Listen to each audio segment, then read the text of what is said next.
I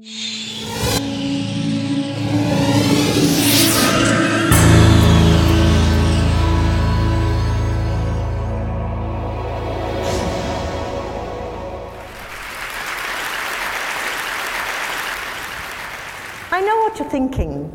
You think I've lost my way and somebody's going to come on the stage in a minute and guide me gently back to my seat.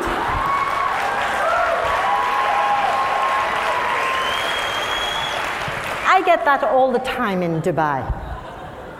Here on holiday, are you, dear? Come to visit the children? How long are you staying? Well, actually, I hope for a while longer yet. I have been living and teaching in the Gulf for over 30 years. And in that time, I have seen a lot of changes. Now, that statistic is quite shocking, and I want to talk to you today about language loss and the globalization of English. I want to tell you about my friend who was teaching English to adults in Abu Dhabi. And one fine day, she decided to take them into the garden to teach them some nature vocabulary. But it was she who ended up learning all the Arabic words for the local plants, as well as their uses, medicinal uses, cosmetics, cooking, herbal. How did those students get all that knowledge? Of course, from their grandparents and even their great-grandparents. It's not necessary to tell you how important it is to be able to communicate across generations. But sadly, today, languages are dying at an unprecedented rate. A language dies every 14 days. Now, at the same time, English is the undisputed global language. Could there be a connection? Well, I don't know. But I do know that I've seen a lot of changes. When I first came out to the Gulf, I came to Kuwait in the days when it was still a hardship post. Actually, not that long ago. That is a little bit too early.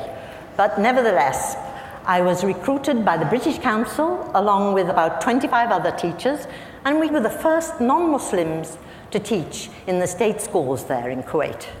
We were brought to teach English because the government wanted to modernize the country and to empower the citizens through education. And of course, the UK benefited from some of that lovely oil wealth.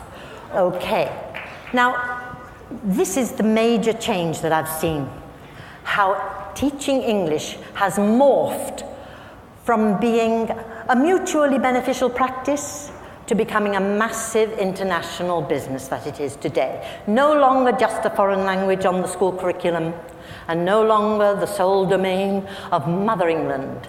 It has become a bandwagon for every English-speaking nation on earth. And why not? After all, the best education, according to the latest World University rankings, is to be found in the universities of the UK and the US. So everybody wants to have an English education, naturally. But if you're not a native speaker, you have to pass a test. Now, can it be right to reject a student on linguistic ability alone? Perhaps you have a computer scientist who's a genius. Would he need the same language as a lawyer, for example? Well, I don't think so. We English teachers reject them all the time. We put a stop sign and we stop them in their tracks. They can't pursue their dream any longer till they get English. Now, let me put it this way. If I met a monolingual Dutch speaker who had the cure for cancer, would I stop him from entering my British university? I don't think so. But indeed, that is exactly what we do. We English teachers are the gatekeepers, and you have to satisfy us first that your English is good enough. Now, it can be dangerous to give too much power to a narrow segment of society. Maybe the barrier would be too universal. Okay. But I hear you say, what about the research? It's all in English. So the books are in English, the journals are in English, but that is a self-fulfilling prophecy. It feeds the English requirement. And so it goes on. I ask you, what happened to translation? If you think about the Islamic Golden Age, there was lots of translation then. They translated from Latin and Greek into Arabic, into Persian, and then it was translated on into the Germanic languages of Europe and the Romance languages, and so light shone upon the dark ages of Europe. Now, don't get me wrong, I am not against teaching English, all you English teachers out there. I love it that we have a global language. We need one today more than ever. But I am against using it as a barrier. Do we really want to end up with 600 languages and the main one being English or Chinese? We need more than that. Where do we draw the line? This system equates intelligence with a knowledge of English, which is quite arbitrary.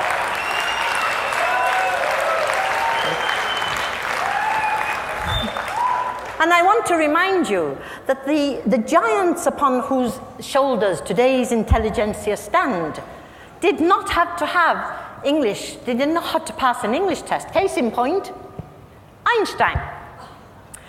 He, by the way, was considered remedial at school because he was, in fact, dyslexic.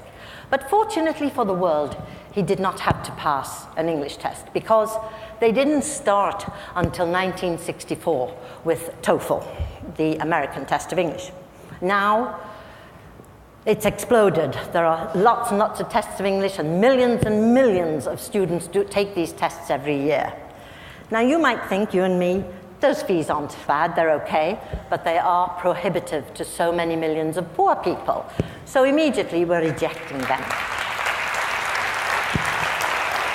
Brings to mind a headline I saw recently, Education, the Great Divide. Now, I get it. I understand why people would want to focus on English. They want to give their children the best chance in life. And to do that, they need a Western education. Because, of course, the best jobs go to people out of the Western universities that I put on earlier. It's a circular thing. Okay. Let me tell you a story about two English scientists. They were doing an experiment to do with genetics and the forelimbs and the hind limbs of animals, but they couldn't get the results they wanted. They really didn't know what to do until along came a German scientist who realized that they were using two words for forelimb and hind limb, whereas genetics does not differentiate, and neither does German. So, bingo, problem solved. If you can't think a thought, you are stuck.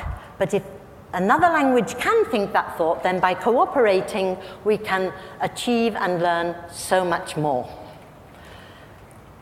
My daughter came to England from Kuwait. She had studied science and mathematics in Arabic at an Arabic medium school. She had to translate it into English at her grammar school, and she was the best in the class at those subjects, which tells us that when students come to us from abroad, we may not be giving them enough credit for what they know, and they know it in their own language. When a language dies, we don't know what we lose with that language. This is, I don't know if you saw it on CNN recently. They gave the Heroes Award to a young Kenyan shepherd boy who couldn't study at night in his village, like all the village children, because the kerosene lamp, it had smoke and it damaged his eyes. And anyway, there was never enough kerosene because what does $1 a day buy for you? So he invented a cost-free solar lamp, and now the children in his village get the same grades at school as the children who have electricity at home. And when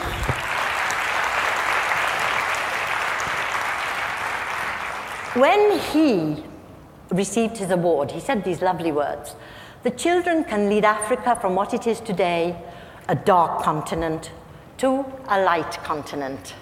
A simple idea, but it could have such far-reaching consequences. People who have no light, whether it's physical or metaphorical, cannot pass our exams. and we can never know what they know. Let us not keep them and ourselves in the dark. Let us celebrate diversity. Mind your language. Use it to spread great ideas.